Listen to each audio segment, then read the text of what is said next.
Hello and welcome. Today we're going to be talking about configuring internet browsers inside Windows 10. So that typically means we're going to be using a Microsoft web browser. Windows 10 comes with two browsers by default for internet. That's going to be Microsoft Edge and Internet Explorer 11. While Internet Explorer 11 or IE 11 is the latest development by Microsoft in the Internet Explorer line, it is slowly coming to an end. Both IE 11 and Edge are tons of features, just like any other modern day browser. However, Edge and IE are integrated inside Microsoft Windows 10. Both Edge and IE by default are integrated with other policy management that is in the Microsoft realm. So if we're having like Active Directory and we're pushing centralized policies, we can configure Edge and IE natively, meaning out of the box, no add-ons. You can manage Chrome and manage Firefox through these centralized policies, but you need to do extra to do so. With IE and Edge, you don't. So when you compare the two Microsoft browsers, Edge and IE, Edge has taken browsing to way more further down the line. It allows you to integrate with Cortana as well as other Windows 10 features. While Edge and IE both are designed to give end users an easy way to browse the internet for information, we're looking a more secure environment. I mean, we being people are looking for that more secure environment. So for networking, by recognizing potentially bad sites or those that might be sneaking viruses or Trojans into the network, phishing sites or other stealing private information type sites, or even evasive sites, Edge will actually keep track of these good sites and what's not, and they will alert you when there are issues. I mean, there's some pros for that, but for the average user, this is a positive thing. For a more moderate or advanced user, this may not be, because you may be browsing a site that you know may not have a valid certificate. With Edge, it makes it a little bit harder to navigate through it, where with the other browsers, Chrome and Firefox, it makes it not as difficult. Again, pros and cons for both. That's outside the scope of what we're talking about today. So let's look at IE a little bit further in depth. So again, the future of Internet Explorer is not really there. Windows 10 is moving Microsoft Edge. Not only is Edge faster, more secure, a more modern browser than IE, IE has compatibility issues. So Edge actually has ways to address compatibility issues, as well as legacy websites, as well as legacy applications. So all in all, Edge is better. So Edge has what's known as an IE mode. And essentially what this means is it allows you to set the compatibility of Edge to pretend like it's an IE. That way you don't have any compatibility issues. So when is IE end of life? When is it going away? And it's important to note that Microsoft has stated IE 11 is end of life June 15th, 2022. That means IE will no longer be around. So customers are definitely encouraged to move away from IE and start using Chrome, because that's where Windows 10 is moving.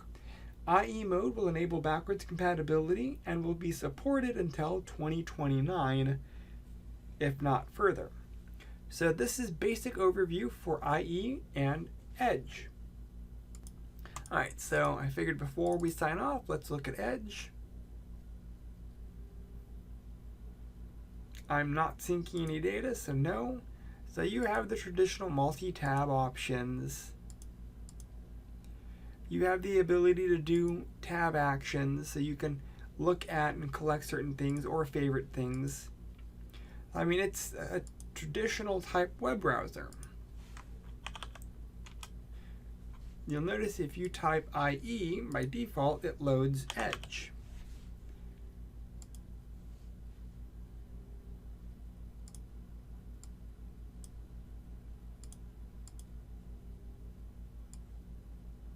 Side by side, Edge on the right, IE on the left. You'll notice that the tabbing is way different. Here the tabbing is showing as separate pages in IE, where the tabbing here is more similar to what you'd see in Firefox or Chrome. This Edge is actually typically more secure in terms of connectivity issues. The nice thing is compatibility mode. So let's look at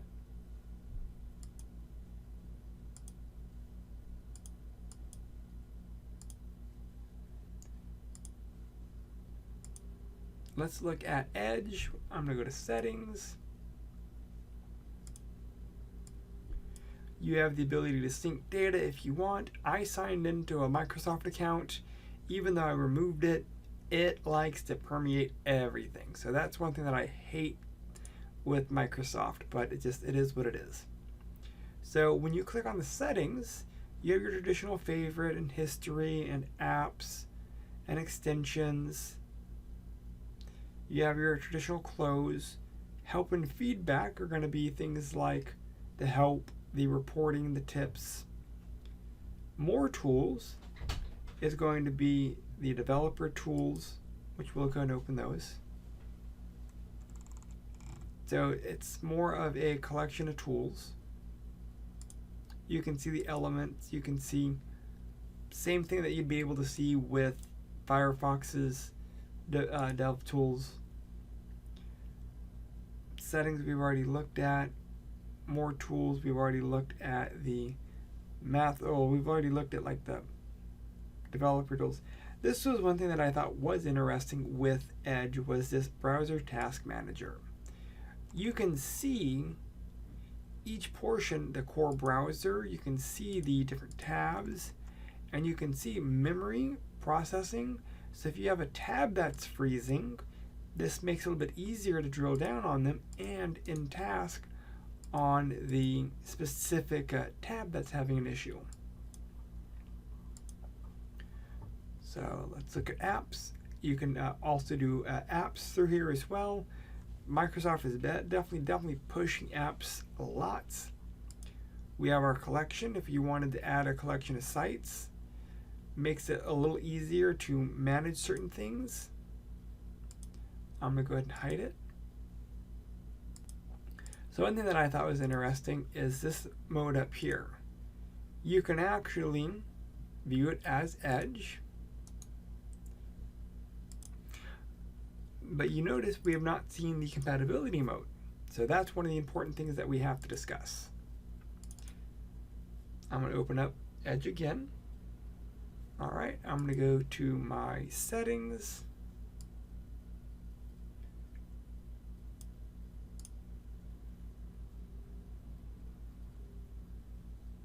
From here, you should be able to see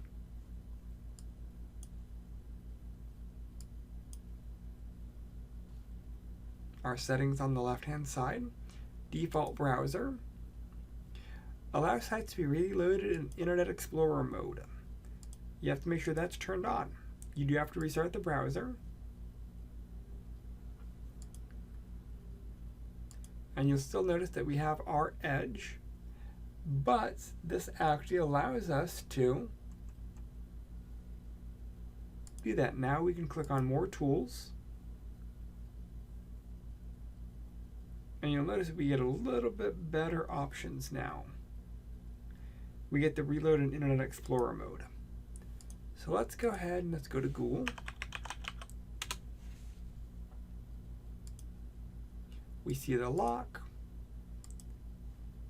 more tools, reload in IE, and you'll now see our icon, which is now compatibility mode IE11, protection, and the zone. So the nice thing is that's as simple way to navigate between Edge and IE. Granted, that does require a few extra steps to turn on IE compatibility and then to have to constantly go and enable them, but when you're dealing with older sites, that's just, it's sad, but it's just, that's part of what it is dealing with them. So that is our IE and Edge walkthrough in a nutshell. If you have any questions or concerns, please reach out. Thank you.